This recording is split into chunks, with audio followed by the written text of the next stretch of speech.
Please be seated. Ladies and gentlemen, the commanding officer, 1st Battalion, 81st Armored, Lieutenant Colonel Daniel Davis.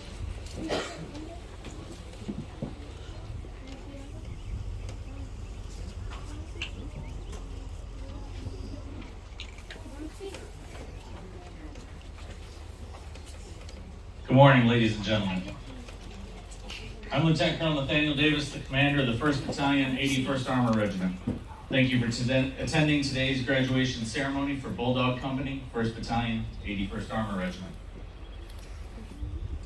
Colonel Rosenstraw, Sergeant Major Jackson, we appreciate your attendance here this morning and your continued support for the Red Knight Battalion and these special soldiers. Friends and family members of the graduating soldiers of Bulldog Company, welcome either in person or virtually to Harmony Church on Fort Benning, the home of Armor and Cavalry. To the soldiers of Bulldog Company, congratulations on your remarkable achievement. It's been a long 22 weeks of grueling and rewarding training. I've observed your transformation from civilians into soldiers, and finally into 19-kilo tank crewmen, otherwise known as United States Army tankers. 22 weeks ago, you arrived at Bulldog Company barracks behind me and met your attentive, demanding, and professional drill sergeants. Your training began in earnest with the Thunder Run. You were quickly introduced to the Army's physical fitness program, the Army values, and issued your very first M4 carbine. During the ensuing weeks, your mettle was tested on the obstacle courses, on the confidence tower, the night infiltration course, and many long days on Fort Benning's rifle ranges.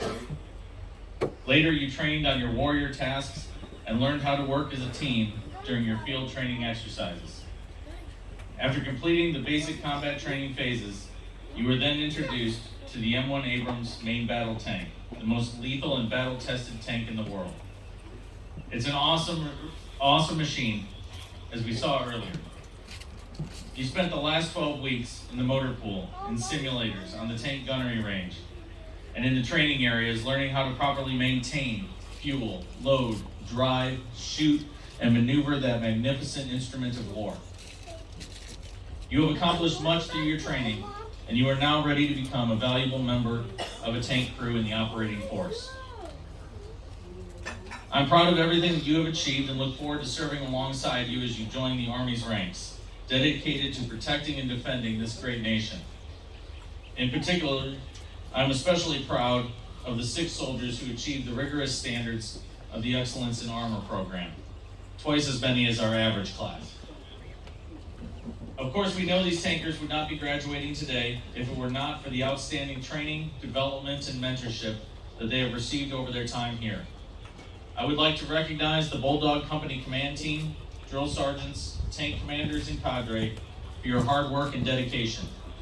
You mold civilians into tank crewmen, and your performance and results are remarkable. Ladies and gentlemen, please join me in a round of applause for the Bulldog cadre.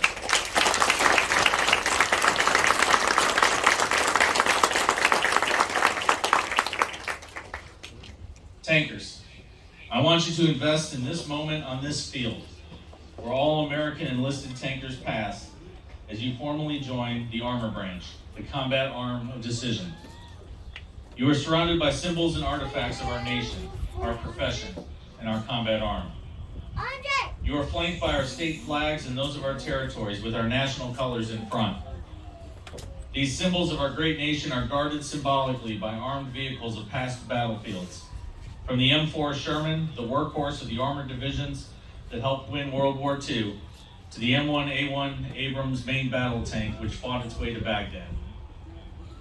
You are the latest in the extraordinary line of American mounted warriors.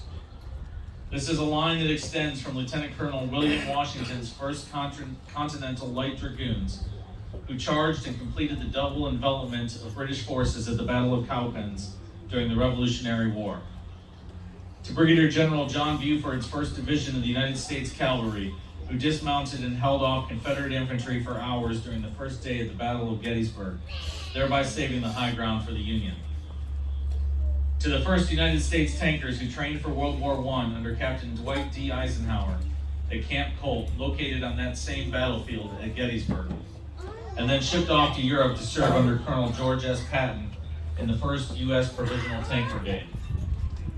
To the United States tankers who attacked across Europe during World War II, from Normandy with the 81st Tank Battalion, of which you are a part for a few more moments. To Lieutenant Colonel Cretan W. Abrams' 37th Tank Battalion's relief of the beleaguered 101st Airborne Division at Bastogne during the Battle of the Bulge. To the United States tankers who honed their craft successfully to deter Soviet aggression and win the Cold War, while fighting the communist enemy on the battlefields of Korea and Vietnam. To the United States tankers, both Army and Marine, who expelled Saddam Hussein from Kuwait during Desert Storm and later marched to Baghdad in 3 weeks during Operation Iraqi Freedom and dismounted and stayed to win the peace. Take in this moment here and now on this field as you join this proud legacy that has birthed and saved this nation throughout its 246-year history. I am proud of you, and I know that you will live up to that legacy. I will leave you with a quote from one of the most famous U.S. Army tankers ever, Staff Sergeant Don Collier, also known as Brad Pitt from the film Fury. Whenever he talked about being a tanker, he said, "Best job I ever had." I think you will agree.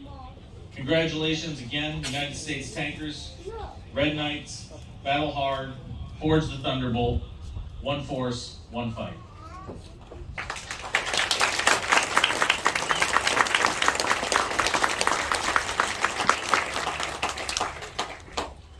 The soldiers graduating today come from many parts of the United States. The flags of the 50 states are displayed here symbolize the broad base or national defense. At the completion of each training cycle, soldiers from the company are selected for awards based on their achievements in various areas with one station unit training. All soldiers in the company are eligible for the awards and have completed them